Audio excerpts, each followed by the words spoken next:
Okay, so look, consider this part two. I had an emergency phone call that I had to take on the other one. I didn't even get a chance to say excuse me or anything, but and I'm recording this on my phone. But so I was talking about coming with a spirit of resolve, already having that in your spirit. So when you approach, like I said, when you're going to have a session or communicate about any particular thing, come with that mindset. It's really, what we call it in psychology is empathy preparatory empathy.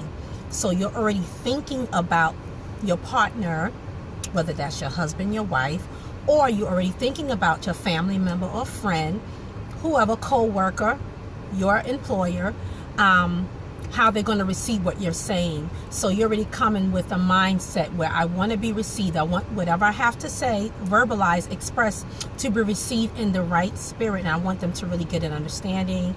And you're also at that moment where you're preparing to have a conversation with someone, you're thinking about your spirit and where you are. So you're also taking the time out to examine your heart. What's your intent? What are you feeling? If you're feeling angry or anything, then you need to work that out so it won't come out angry, unless your goal is to let the person know how angry you are. But if it's not that, because again, is the goal to have the last say, to have the final say, or is the goal to come to some resolve, some kind of settlement agreement, or just a level of understanding? Whether you take that moment to say, we're going to agree to disagree. Whatever it is, it's just always good to prepare yourself before you communicate with people as much as possible. Sometimes that just doesn't happen in life. Things happen spur of the moment, impulse, and you just react. But I'm saying developing a habit of doing it will be great for any relationship, especially before you get married. And it's good to practice that if you're courting someone now, if you're dating, seriously dating, and engaged, going through counseling, or newlyweds. It's just good to practice that now at the very beginning, so you can set up a strong foundation for great communication, being able to talk to each other with a level of respect and care and concern for not only your feelings but the other person's feelings. And that falls under assertive communication, where you get your point across, but you do it being concerned about the other person and how they receive it and how they think about it, as opposed to being aggressive or having an aggressive communication style where you just say what you want to say, however you say it, harsh, whatever, no filter. You don't care about the other person thing. You don't care about how it's going to affect them. That's not your concern. Your concern is about being heard, and that's it. Forget the other person being bleeding and all of that, bleeding and all that stuff after you have left their presence. Assertiveness is the opposite of that. So, and passive, is just not good at all, because no one knows where you stand. You kind of follow whatever the flow is, or maybe you appease people. You just go, you have no mind, you're not bringing your opinion, you have no difference, nothing. That's not good neither, because what happens a lot of times when you're passive, you hold things in, so you never express how you're feeling, so you sit and suppress all of that, which builds up, and that can be a disaster. Then you become aggressive because you held things in and you did not express yourself. I, for one, had to learn to be more assertive compared to my childhood over the years, because I would hold stuff in for a while. It would bother me, and now I'm sitting with my feelings saying, I wish I would have said this, or I wish I would have said that. And they said what they want to say, and they're free, and I'm the one sitting there having all this stuff bottled up inside, feeling, and it makes you sick, stomach in knots, headache, upset, feeling hot, all of that. I got tired of experiencing all of that growing up in the neighborhood that I grew up in, where there was a lot of aggressive individuals. So I had to really learn how to express myself more and speak my mind more, and that it was okay, and also that it's okay to say no. That's a whole nother broadcast. But so apology, forgiveness, and accountability establishes healthy relationships, but healthy relationships in couples and families, and any kind of relationship that you have. Apologies and forgiveness, having the spirit of hope. Again, going into having a spirit of resolve.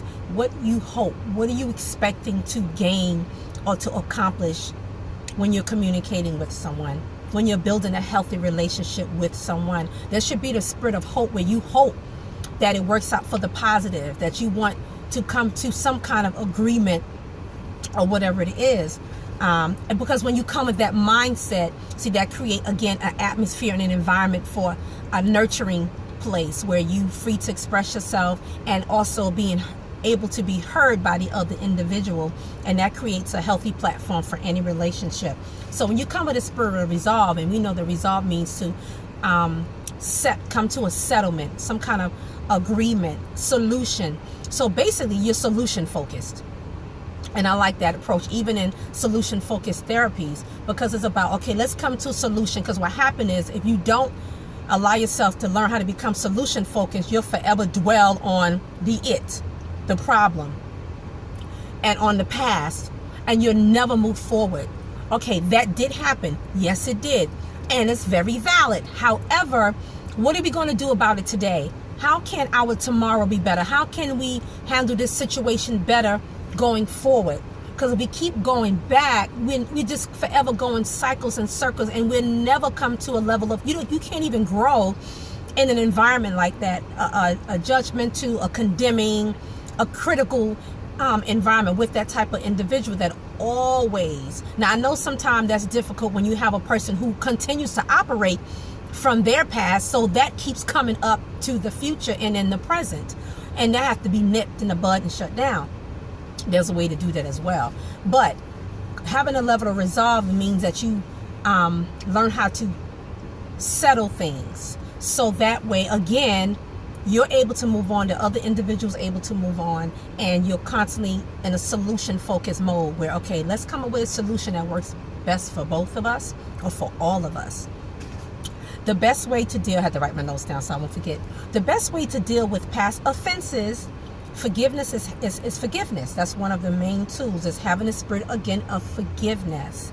Already coming in, again, with the empathy, preparatory empathy, coming in with the attitude of, I have to be forgiven. I have to forgive myself first, and then I have to have a spirit of forgiving the other individual. Because you can't, again, when you truly forgive someone, then you're not going to hold on to their past offenses or things they have done, because you have forgotten it. Again, we learn this from God, example, how he deals with us, throwing our past sins in the sea of forgetfulness.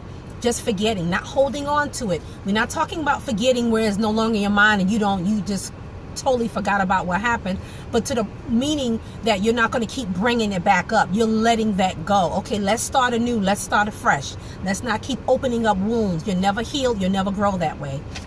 You need to have an environment where people can grow in any kind of relationship. So forgiveness is helping a couple learn to work on specific transgressions, one issue at a time. Learning how to deal with that, again, and then bury that. Let's move on. Let's not let stuff build up. Many times it is helpful when a partner in a relationship learn to forgive him, herself, like I said, and people from their past. So you help them forgive their present, their past as well. I want to talk a little bit about holding people captive to their past mistakes and their offenses. And this is what you do when you don't have a spirit of forgiveness and a spirit of resolve. You hold people captive. Excuse me, I'm chewing gum. You hold people captive to their past offenses and mistakes, which is not fair, because we all have past issues and mistakes, things that we've done that was not great. So we are not perfect, but we're trying to perfect our walk, our journey, become better at whatever it is that we're doing, our lives, our relationships, everything that we do. And you hold people captive to those things when you don't have a spirit of forgiveness. Getting tongue tied. You enslave them, you keep them in bondage, and so your atmosphere becomes volatile, where there's no room again for growth. There's no room for self-expression, because they already, now people are become, when you're like that, the other individual walks around on pins and needles. Now they're like alert. They're so ready for you to say something that's detrimental to them, or that's, going to be critical. They don't have the freedom. They don't have the secure feeling of being able to express how they feel, whether you agree with it or not, because they're now overly concerned about how you're going to react to them. So I can't get the words out. That is a disaster. Disastrous is what I was trying to say. And that just does not set a good foundation for any kind of relationship. So we need to become more introspective. We need to look inside ourselves and go, wow, do I do that? Or even notice when you do find yourself communicating with someone and a lot of this stuff comes out, like being unresolved and having unforgiveness on all of that. Look at all of that. That's a way to self-examine yourself and go, why did I react that way? Why did I do that? Why is my perception that way? And look at it. That's part of growing and learning about yourself and what triggers you as well. So you can correct that and be self-aware. Self-awareness is so powerful. That needs to be something you should walk in as well. So don't hold other people captive to their past mistakes, to their past offenses, so they can have the liberty of expressing themselves and being true to who they are, being their authentic self. You want the person to be, I hope you would want the other person to be authentic as much as possible. Being honesty. See, now you set another atmosphere for you to be honest, and for the other individual to be honest and embrace that. Amen, somebody? Although apologies can sometimes be difficult, which they can be, especially if you're not a person who's not used to being honest and authentic or transparent, it can be difficult for you to be apologetic and all of that and saying, I'm sorry. Believe it or not, some people have a hard time of saying, I am sorry. They take it so personal, as like they feel assaulted or condemned, and it's like, well, we all got things that we can be sorry for sometimes. It's okay. Don't condemn yourself. Again, that goes back to forgiving yourself. And so there's sometimes a lot of issues that we still have from our childhood where there's unforgiveness towards ourselves. And when you walk in that unforgiveness, self-unforgiveness, you constantly have a spirit of insecurity, sometimes low self-esteem, and a poor self-concept about yourself, till you walk around feeling self-condemned all the time. That is not healthy to bring into a relationship, because you project that on the other individual. So do that self-check. But going back to apologetic can sometimes be difficult, yes, and complicated. It is a part of establishing effective communication. Effective communication in the sense that you free the other person. When you can say, I'm sorry, I apologize. I did not mean for that to come out the way it did. Guess what? You just freed the other person, because now you have removed the spirit of offense on them, or they may be dealing with self-condemnation. And now you just freed that person up, because I'm sure some of you have experienced that when somebody is very authentic or very transparent, it makes you feel more comfortable at being who you are and also opening up more. Again, now you have set an atmosphere for self-expression and freedom for people to express who they are and how they're feeling. You just freed somebody.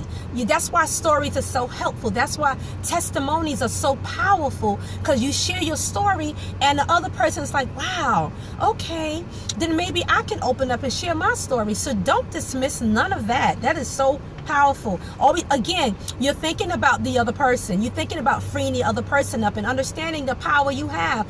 If you are a person who is very transparent and you're free to share your faults and your flaws or whatever it is, think about if the other person is not.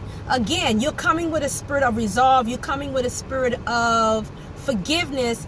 In your mind, what you're saying is, I want to help this other person feel free to do that as well. So if I can be an example, if I can express myself in such a way that it frees the other person, that is awesome. So you can use so many things. Again, we open up our mind to just not focus on ourselves and become so self-absorbed, but walking around feeling like, okay, I would like to be instrumental in somebody else's life in a positive way. If I can leave a mark that cannot be erased in somebody else's life, that is awesome. Okay, so complicated is part of establishing effective communication and respect in a relationship. When you value someone else's expression, someone else's thoughts and feelings and opinion, you show them that you respect them. Whether you agree or not, you respect them. You respect and you allow them to feel valid. Their feelings are valid and they have value, whether you, again, disagree or disagree. When both individuals, courting, engaged, or married, are in a relationship, they understand that it's their responsibility and accountability to be apologetic towards each other. Yes, hold each other accountable. You, first of all, have to be accountable. Again, set the tone in a relationship. Set the precedent. Set the example that this is how we are going. This is so great for men, too, as leaders of their households, and men who are leaders of their household, or even for single men who want to be married. And so a leader, a healthy leader is one who, again, you leave a foundation that is nurturing. So there can be fruit, it can grow, it can prosper, the relationship can continue to evolve, and all of that wonderful stuff. And you're setting the first example. So you're not only good at communicating, expressing yourself, but you're also a good listener. You know how to you care about other people. A leader cares about his or her listeners, or his group, his audience, his or her whatever, but I'm talking to the men right now. And so you already have the mindset that I want this atmosphere, I want this environment to be a safe place. I want it to be a place where me and my wife, I'm speaking on behalf of men, but excuse me, you want it to be a place where you can grow, your spouse, your wife can grow, your children can grow, and the cycle continues.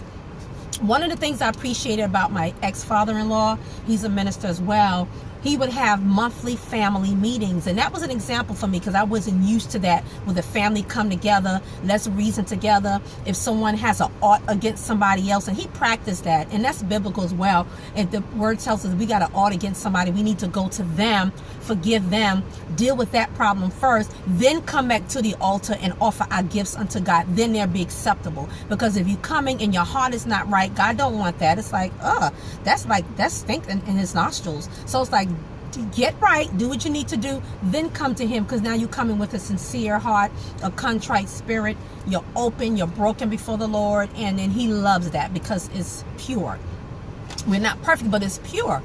So you got to work out these things. So it's so great, because he would have these meetings where we would come together and we would discuss things in the house. You know, one time when me and my ex-husband was living in the household with the family, we would have these family sessions, and it was so great. And that was an example to me. I said, this is what I would like to do with my family, is set up a platform and a time where we can come together every couple of months and discuss any issues, any concerns. This helps keep a family close together, again, and have that freedom and liberty of talking with one another and sharing. Then you can find out what's going on with each other.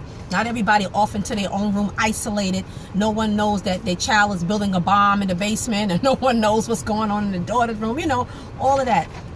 And then I think it just made the family more closer. I became closer even to my in-laws, because we just had that kind of communication. And so that's so great. You can do that in a relationship. Just say, okay, you know what, let's if there's something, let's talk about it. How are you doing? Like, really get into the other person, find out what's going on, and so that way you're not bottling things up and putting it off until later. Again, that is a disaster. Then now, when all of it comes out, the other person looking at you like, where did all of that come from? Oh my God, you know, like, oh wow, that happens all the time. So anyway, it would seem that the level of respect and empathy would increase. Yes, applying everything that I've spoken about, the level, spirit of resolve, forgiveness, empathy, what else I talked about? Hope, and all of that, free expression and valuing the other person's thoughts and feelings. It should establish a great level of respect, nurturing, caring, and compassion in a relationship. So I've said enough. But I hope that was very helpful. And we a lot of times we have to remind ourselves of these things, you know, because we can forget very easily. We can really get caught in our feelings and let our emotions dictate our behavior. We do it so many times. So that's what I said. None of us are perfect, but if we become more conscious of these things and self-aware, then we'll put a check in our own spirit and go, you know, even coming back and saying, I was completely out of order. That was completely out of order, and I need to come back right. Because again, I'm trying to set an example. I want to be right, And I have to be the first listener before I can teach anything. I have to be teachable, very important. If you want anything to grow healthy, you want to be teachable. So anyway, hope you guys have a good day. That's it for today. So yes, I'm going to start relationship talks. Try to do it weekly or every other week, because I may do 2 simultaneously, 2 different topics, and then skip a week and come back with the same kind of topic. If you guys have any thoughts, comments, questions about anything that I've said, drop it in the Facebook group in the comment section, and then I can come on and address them. We can this can be a discussion where we can, continue the conversation. And if you want to email it to me, you can email me at getyourlifeback7@gmail.com. You can also visit my website that I have recently updated, which is CherylYHoward.com. Cheryl, the letter Y, Howard.com. Or you can go to getyLifeback.com. But anyway, I enjoy having these little talks. I think they're so helpful. They reinforce things for me as well. They reinforce all of these tools and keys for myself as well. I am not exempt. So, we help one another. We help us one another. Anyway, you have a great day.